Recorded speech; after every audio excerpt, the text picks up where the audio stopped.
So, this is the Star Wars solo card game, and um, if you've heard of Galaxy's Edge, it's the Star Wars theme park. One of the most sought after items in the gift shop there is Sabacc playing cards, and Sabacc is the card game that we see played in Star Wars, and those cards go for quite a little bit. And second market, like on eBay or Amazon, it's like $150 a deck. So I can tell you right away that this is not the same thing as a Sabacc deck that you would get at Galaxy's Edge, because those cards have there's many more cards in that deck. They have four suits instead of two, and the back of them looks like cards. It doesn't have Star Wars on the back of it. So, all things considered, though, for $4.99, if you want to have some prop cards to dress up your solo action figure display, or just as a conversation piece in your on your shelf or something, you can do a lot worse. So at Ollie's, this is going for $4.99. I saw these on Amazon for $15, but if you have a discount store, I would try that first because there's tons of these there. Um, it's kind of like, from what I gather, it looks like it's Uno, sort of. Basically, aim for a score of 0 with your cards. Add or swap cards to improve your hand. So I'm going to go through the rules. I'm going to review what you get in this package. So before you pay full price for this, I'm gonna see if it's worth this, or if it is, or if you should fork out $15 for this. But so it's made by Hasbro. It is in a nice, attractive box. You've got Lando. You've got some of the other aliens that he was playing cards with. This rabbit creature, Kira, Leet,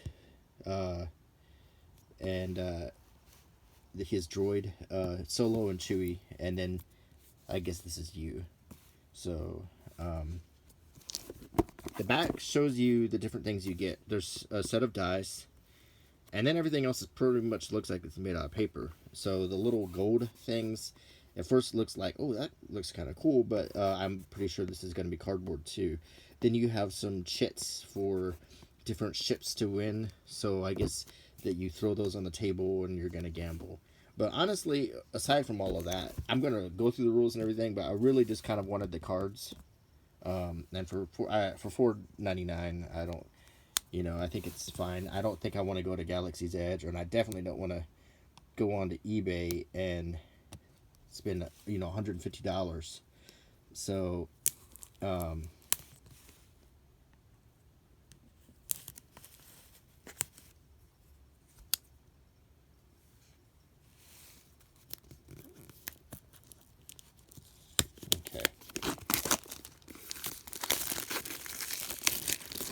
Taking off the plastic.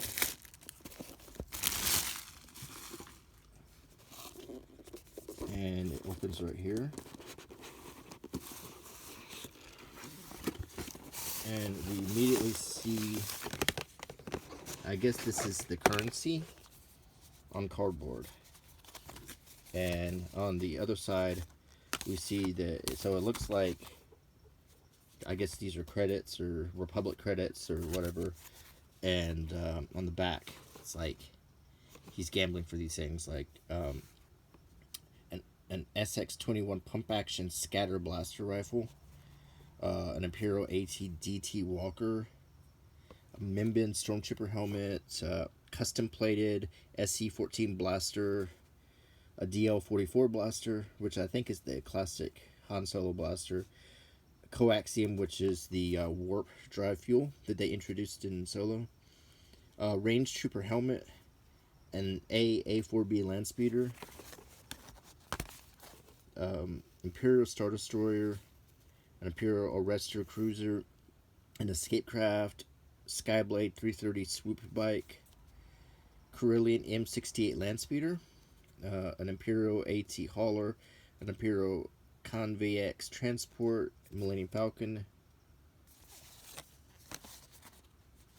Imperial Trooper helmet, Imperial Stormtrooper helmet, an E11 blaster rifle, Imperial Patrol speeder,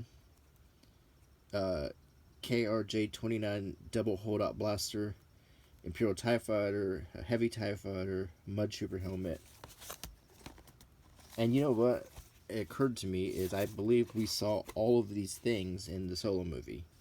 Every one of these blasters, every one of these ships, all of the different helmets. These are all things that were featured in the movie. So that's that.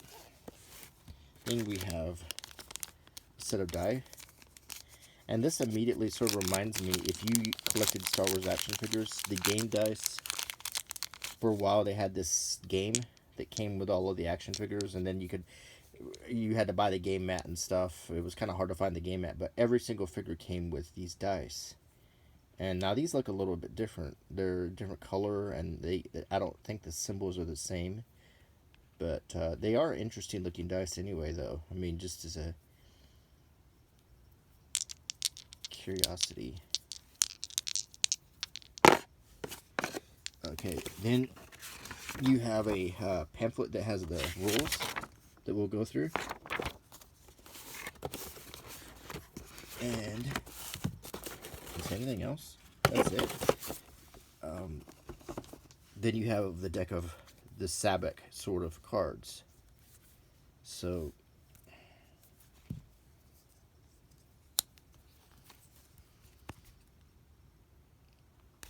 carefully open these without cutting the cards.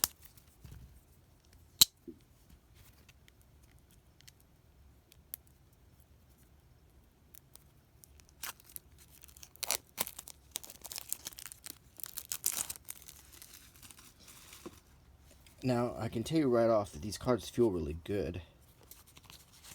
The paper quality is really good.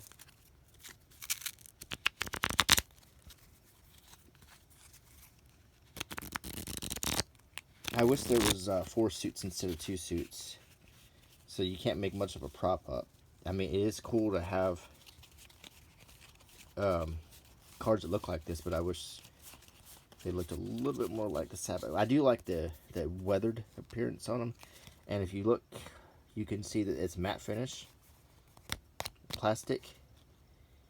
There is some sort of a serial number imprinted on the top of the first deck. Then they are already in order. So we got basically red and green for the 2 suits. Then there is this blue card.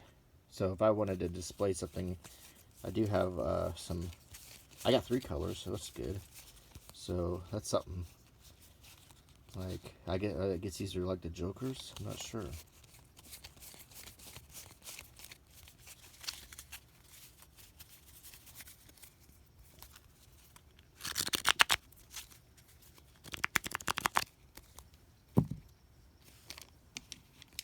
Dice cards. Let's go ahead and pop out these tokens.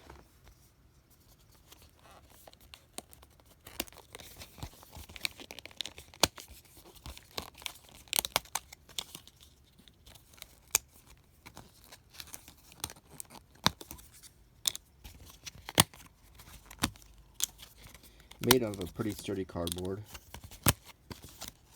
They pop out really nice. They don't feel like there's any risk that they're going to tear. Don't you hate it when you pop these things out and it tears the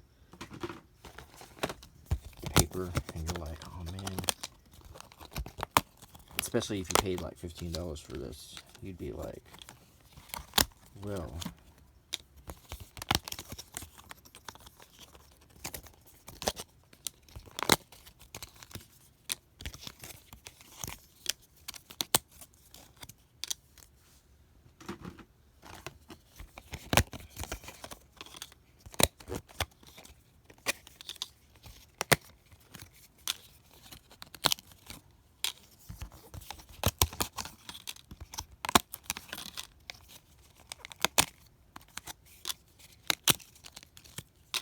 Okay, looks like we got them all, and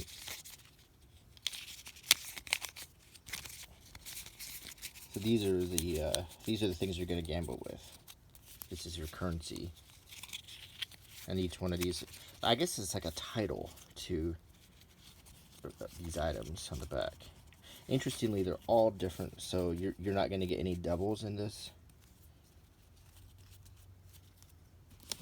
So this is all the pieces. Now let's take a look at the rules. Han Solo card game. I don't believe they say Sabacc anywhere. It says content: 62 cards, 24 cardboard bounty tokens, 2 dice. Object: score as close to 0 as you can with your cards to collect the most valuable bounty tokens. The player whose tokens adds up to the highest value at the end of the game wins. Take a few risks. You might lose, but you could walk away with the Millennium Falcon token.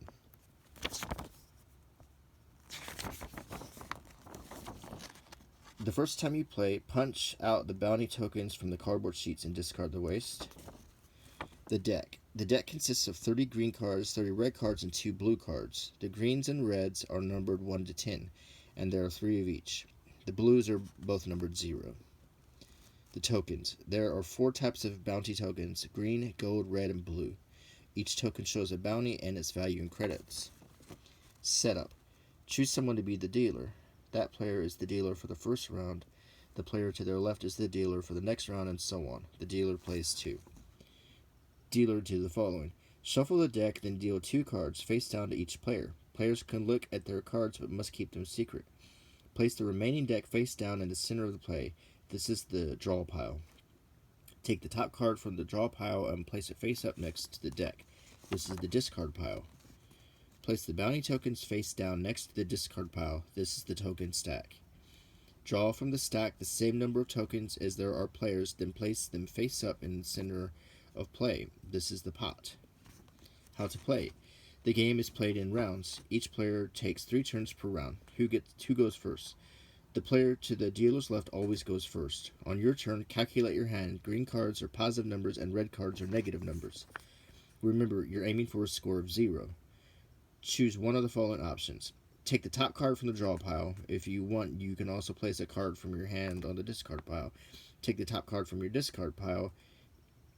If you want, you can also place a card from your hand on the discard pile. Do nothing. This is known as standing. It means you do not wish to take a card or discard a card on this turn. End your turn. Play then passes to the left. Note, there must always be at least 1 card in the discard pile. If you happen to take the last card and then choose not to get rid of a card from your hand, the dealer must place the top card from the draw pile face up next to the deck to start a new discard pile. So far, it sounds like 21. Except it's in 21 in reverse. Instead of trying to build up to 21, you're zeroing down. So it's an interesting idea though, because it has negative numbers, whereas in poker, we don't have negative numbers on cards. So I'm gonna take a sip of coffee here.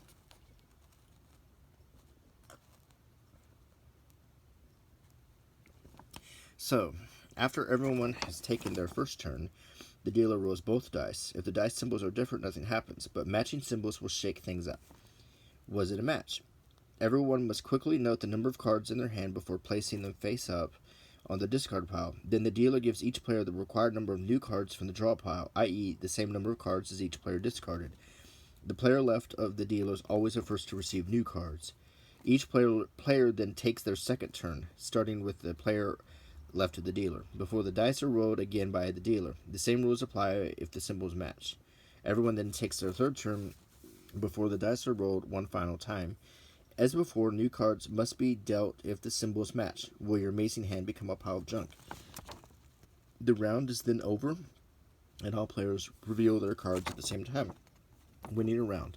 The player with the best hand in each round takes whichever token they want from the pot. The remaining tokens are then distributed to the other players based on the quality of their hands. A positive score always beats an equal negative score, and higher numbers totaling 0 always beat lower numbers. See the winning hands section on the back page for more info. Was there a tie? Each tied player contesting the same bounty token in the pot must take a card from the draw pile, get the closest card to 0 to win that token. A positive number always beats an equal negative number. Starting a new round. After the bounty tokens in the pot have been distributed, the next dealer gathers up all the cards and follows steps 1 through 5 of setup to prepare for a new round. Capture the Millennium Falcon. If you collect 4 blue or 4 red tokens and another player has the Millennium Falcon token, you can take it from them.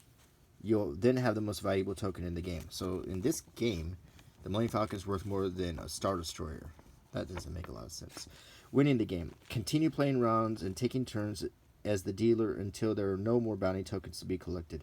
Everyone now has this most sought after bounties in the galaxy. The player whose tokens add up to the highest value is the overall winner. And then these are the winning hands. The best is 0 with these 3 cards. So the 2 10s cancel each other out, then you have a 0. Very good is 0 with the most cards. For example, 6 minus 4 is 2, plus 2 is 4, minus 3 is 1, minus 1 is 0. And that beats 5 minus 9 is negative 4, plus 1, so that's negative 3, plus 3 is 0.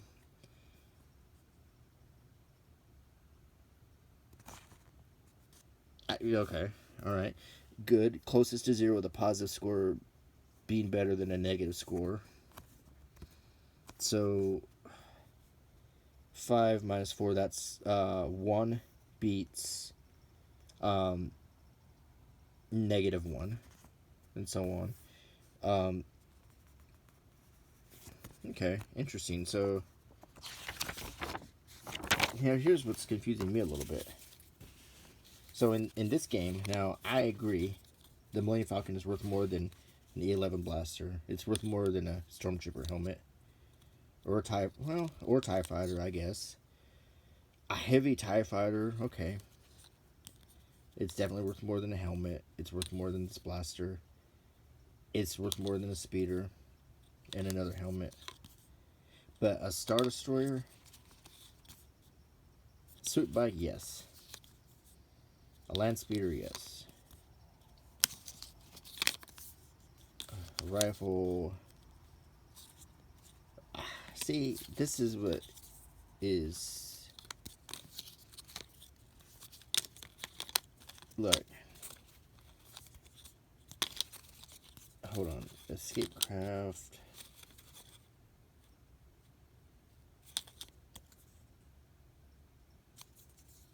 See, look. This is what puzzles me. Okay. I'm gonna say that. Okay, but these, the hauler, the conveyance transport, that walker. Okay, maybe the walker. This is small. It's a 2-legged walker. But these two, really, you're saying that an Imperial Star Destroyer is not worth as much as the Millennium Falcon. And a Star Destroyer is only 2,000 more than this truck.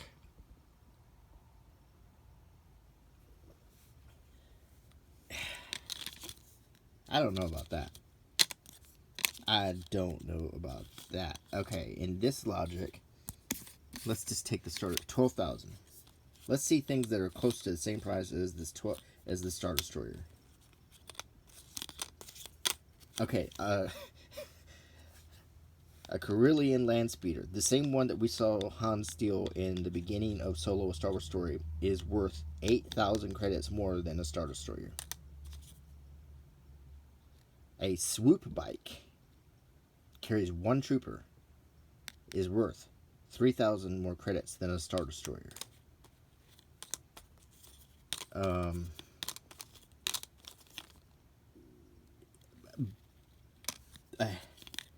Hold on now. An Imperial TIE Fighter, a heavy TIE Fighter, is worth 1,500. But a Mimban Stormtrooper helmet is worth 4,500? A Mud Trooper helmet is twice as expensive as an Imperial Heavy TIE Fighter.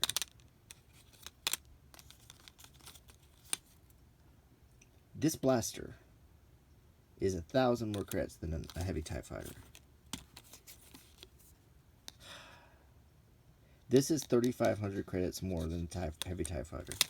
I don't think they put a lot of thought into the prices of these things. I mean, is this like what it's worth to Han? I mean, because certainly the Carillion cargo ship that Han flies is not I'm blown away that an Imperial Star that they included this. Number one, if you're playing cards and you know who and someone wins this, so does that mean that there's people out there flying Star Destroyers with a crew of 4,000 people that they won in a card game?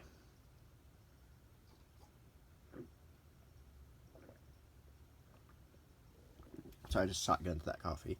That's just stupid. I'm sorry, and I usually don't get that judgmental, but that's just plain silly. Millennium Falcon, it's a great ship. We all love it, but it's not. Why they chose to include this makes no sense to me. A Star Destroyer is a massive ship. It's like a destroyer, and and the Millennium Falcon is like a Humvee. You know, it's like, I mean, that's just kind of stupid. That's the kind of stuff that makes you wonder, when they made this, did the people who made this game, where they handed a sheet with a bunch of pictures and names on it and said, hi, these are all the things in the new Solo movie, but Millennium Falcon has to be the most expensive one, so make it work. Did they know anything about Star Wars? Did they know anything about, like, just anything? Because just common sense would tell you that a Star Destroyer is a huge ship. I just get the idea that whoever designed this game didn't know anything about Star Wars, which kind of sucks. So, like, if I was going to make a display, I guess I have, I'd have 3 different colored cards, and maybe, I mean, it's not as good as Sabacc, but it looks like, you got something going on here. So for $4.99, I think that's pretty good. So, but if you're looking for pure Star Wars, or something that was made by people who love Star Wars or put a lot of thought into it, it's not this. If you're looking for something where someone handed a designer some pictures and concepts and told them to make it into something, and this person had never seen Star Wars, didn't know what a Star Destroyer was, but had the pictures, and then they copied and pasted, that's what this is in a lot of ways. I'm not saying I hate it or anything. I think for the $4.99 is what it's worth.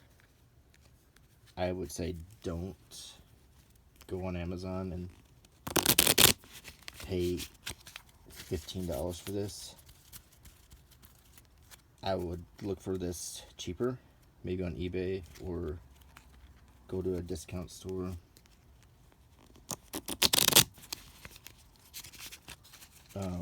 It's kind of hard to shuffle because I'm looking at my screen and I'm not actually looking at the cards. So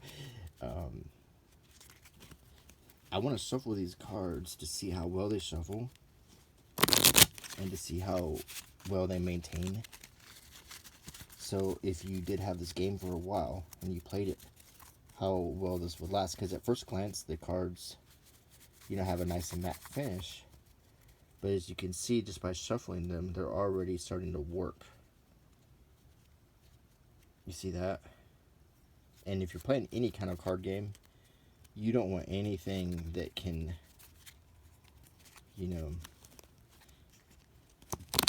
differentiate the cards. So that's also kind of unfortunate. So they did go a little cheap on the paper here. It looks like good matte finish paper, but when you start to shuffle it, you see that it is starting to curl and warp. And that's not good. But this is when I get to this part of the video of the critique, when I say that when these things are made, they're not made to last. These are not made to become established games, or they're not made to, become classics like Monopoly or Yahtzee or Uno or anything. This is one of the many things that Disney put out, quickly designed, quickly manufactured, quickly processed to capitalize on movies. Um, Solo didn't do very well. I enjoyed the movies. You watch my channel, you'll know that I like the action figure line a lot. I had fun watching the movie, but the movie didn't do very well. In fact, I think it was the poorest performing live action Star Wars movie. And some people say that's because of what they say, overkill, too much Star Wars. Well, there is a possibility of that because at a certain point, and I love Star Wars, don't get me wrong, I absolutely love it, but at a certain point, you've just got Star Wars everything. And that brings me to this. If you collect action figures, you might have seen these at Walmart. So, this is one of the last waves of Star Wars action figures that's been out. As of today, I am not aware of any dedicated line of Star Wars action figures for The Rise of Skywalker. But when the movie came out, they gave us this set. I will say that I do like the back of the box. I like the chrome pictures here. These are all scenes from the sequel trilogy, and I think that when you buy like some of the other characters, they might have scenes like from the earlier trilogy, maybe. This is the only one I bought, and I bought it because it was $4 on clearance. I just bought it as a curiosity. I don't think I'll open it because I feel like the only thing giving this any sense of value is being in this package. Because I feel like if I open it, then I'm just going to have two stupid gold action figures. And they're just not going to fit with anything. So I'm probably, after this video, I'm going to peel the sticker off and just keep this. On the plus side, it's good. The package is kind of good. At least this part is. And this part, it's got a date on it. I like those features a lot. What I don't like is the inside of the package is sloppy. You can see the Scotch tape holding the accessories, the names, the foil chrome names are shoddily put in there. See, these were originally selling for much more than $4. So for the people who took one of these home at full price, I mean, this is something this really intended to be displayed, in my opinion, because I don't know why you would want to open these. They're gold. They're completely gold. It's not really an action figure, and I don't know very many collectors who really I don't know if there's a demand for this, is what I mean. So, I saw these, and I only bought this one because it was on clearance. It was the only one that was left. It was $4. I would have, if I had had a choice, I would have got, if C-3PO and R2-D2 were there or something, or some classic characters, I probably would have gotten that instead, but these were the only ones that were left. It's Kylo and Rey. But I mean, you've got a gold lightsaber, and it's the exact same molds, it looks like to me, and they just painted them gold or molded them in gold plastic. And what's also kind of annoying is, see, $4 is kind of a steal, so I did get the last one. But these, at one point I saw like stacks of these in clearance. People just didn't buy them, and they really brought down their brand when they've choked so much Star Wars merchandise into everything, from banana stickers to paper towels to everything. It's overkill. It's brand overkill, and this is kind of like that. It's kind of cheap. It's kind of shoddy. The game itself, when you critically look at it, doesn't make any sense when you have a Star Destroyer that's not worth as much as a Millennium Falcon. So, to sum up my review, someone who loves Star Wars, who enjoys things like this, I would say that this is a fine and dandy for $4.99. This is fine and dandy for $4. But when brands go cheap on us, I wouldn't pay full price. So this is not like a fully articulated action figure that is well made and crafted well, that you see less and less of everywhere. When you see more and more stuff like this and less stuff like this, when they go cheap, you know, it's just something to consider. That's where Disney needs to get their act together a little bit. Anyway, I hope you enjoyed the video. Hope you enjoyed the review, and I'll keep coming back, so keep tuning in, and please rate, comment, subscribe, and hit the bell icon. And I appreciate all of you. I will try to, if I haven't answered your comment, I will try to get around to it as soon as possible. Bye now.